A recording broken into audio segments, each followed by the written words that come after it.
আসসালামু আলাইকুম। আপনি কি আপনার পরিচয়টা কাইন্ডলি দিবেন এবং আপনার যেই ব্যবসাটা সেটা সম্পর্কে যদি আমাদেরকে একটু বলেন প্লিজ? আমি রিফাত সুলতানা, রিফাস ক্রিয়েশনের ওনার। আমি চট্টগ্রাম থাকি। চট্টগ্রামে আমার বিজনেস আজকে প্রায় 11-12 বছর ধরে। আমি যখন মাস্টার্স শেষ করি তখন আমি একাই মানে কী করব দেন বাসায় তো গৃহিণীও প্লাস আমার কিছু করতে হবে। দেন আমি শুরু করলাম এই এন্টারপ্রেনার হিসেবে বুটিক ব্যবসা। তার জন্য আমার শ্বশুর আমাকে অনেক হেল্প করছে, আমার হাজব্যান্ড, আমার ভাই অনেক সাপোর্ট করছে আমাকে, যার ফলে আমি এত দূর পর্যন্ত আসতে পারছি। আপনি কত বছর আগে শুরু করেছেন? আমি 11-12 বছর হয়ে গেল, তখন আমি মাস্টার্সটা শেষ করলাম মাত্র। দেন আমি কি করব, এই বুটিক্স ব্যবসা শুরু করছি, কারণ বাচ্চা ছোট ছিল বাসায়, ওকেও সময় দিতে হবে সেই জন্যে। চমৎকার। এই জার্নিটা কি খুব সহজ ছিল যেহেতু আপনার বাচ্চা না, ছিল মোটেও বলেছেন? সহজ ছিল না, কারণ আমরা মহিলা, কারিগরগুলো সব পুরুষ। হ্যাঁ, কতগুলো মহিলাও কারিগর আছে, বাট সব দিকে ম্যানেজ করে চলা, শ্বশুরবাড়ি, পড়ালেখা, বাচ্চার পড়ালেখা, দেন কারিগর, শপিং, সব ম্যাটেরিয়ালসগুলো এক এক দেশ থেকে আনা, সব কিছু নিজে চুনকে মানে সব কিছু ঠিক মতো নিয়ে আসা, ওগুলো সব কিছু আবার ঠিক ডিজাইন করে আবার করে দেওয়া। তো এটা অনেক পারফেক্টলি করতে হয় সব কিছু, নাহলে ভালো লাগে না। মনে হয় যে এগুলো তো কাস্টমার না নিয়ে গেলে আমারই করতে হবে। তো একটা জিনিস যদি সুন্দর না হয় আমি নিজে পরবো, আমি নিজেও তো পরবো না, তাই পারফেক্টলি করতে চাই।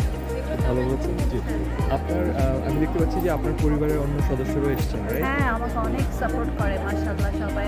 আমার মেয়ের জামাই, আহ, দুটা মেয়ের জামাই আসছে আমার কাছে।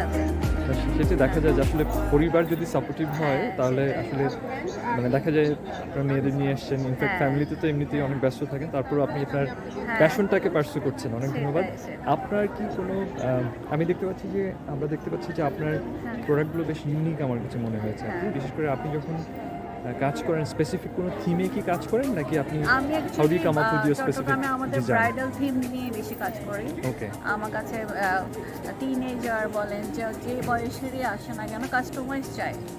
ইভেন ব্রাইডাল ড্রেসটাও কাস্টমাইজ চাই, তো আমি কাস্টমাইজ করে দিই, কারণ ওদের বাজেটে ওদের ম্যাটেরিয়ালস, ওদের ফ্যাব্রিক অ্যান্ড ওদের কালার, ওগুলো নিয়ে আমি কাজ করি।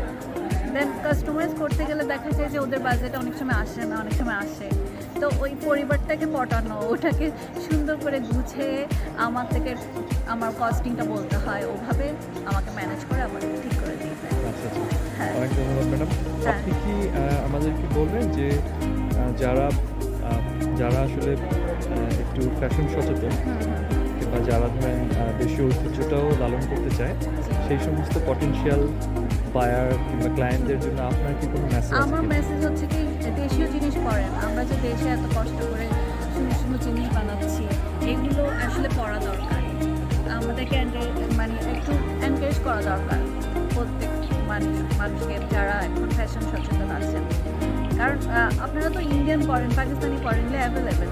এগুলো দেখা যায় কি আপনি একজন করছেন, তার সাথে আরও 10 জন পড়ে আছে, কিন্তু আপনি নিজে কাস্টমাইজ করে ডিজাইন দিয়ে বানান দেশীয় জিনিস, ওটা একটা আনকমন হবে, ডিফারেন্ট হবে, আর ওটা পড়তেও ইচ্ছে করবে, সব সময় ফেলতেও ইচ্ছে করবে না, তখন ভালো লাগবে। অনেক ধন্যবাদ ম্যাডাম। হ্যাঁ। আপনার লাস্ট কোয়েশ্চেন, জি। আপনি 10 ইয়ার্স ডাউন দ্য লাইন হ্যাঁ। কোথায় নিজেকে দেখতে চান? আমি আমি আমার পরিবারের মধ্যেই থাকতে চাই। পরিবারের মধ্যে থেকে আমি বুটিক্সটা মানে করতে চাই। আমি এত বেশি বড়সড়, হ্যাঁ আমার ছেলে অনেক বড় স্বপ্ন দেখায়, তো আমার ছেলে অস্ট্রেলিয়া গিয়েছে, অস্ট্রেলিয়া শোরুম দিতে চায় সে। তার নাম তাজওয়ার নূর। তো সে তাজওয়ার নূর দিয়ে আর রিফাস ক্রিয়েশন দিয়ে একটা স্টোর দিতে চায়। তো আমি যেন ওকে হেল্প করি। তো ও, আমার এটাই স্বপ্ন, আমার ছেলের স্বপ্ন পূরণ করাই আমার স্বপ্ন এখন। অনেক ধন্যবাদ আপনার সময়ের জন্য। আপনার স্বপ্ন পূর্ণ হোক। হ্যাঁ। ভালো থাকবেন। ইনশাআল্লাহ। ওকে, আল্লাহ হাফেজ।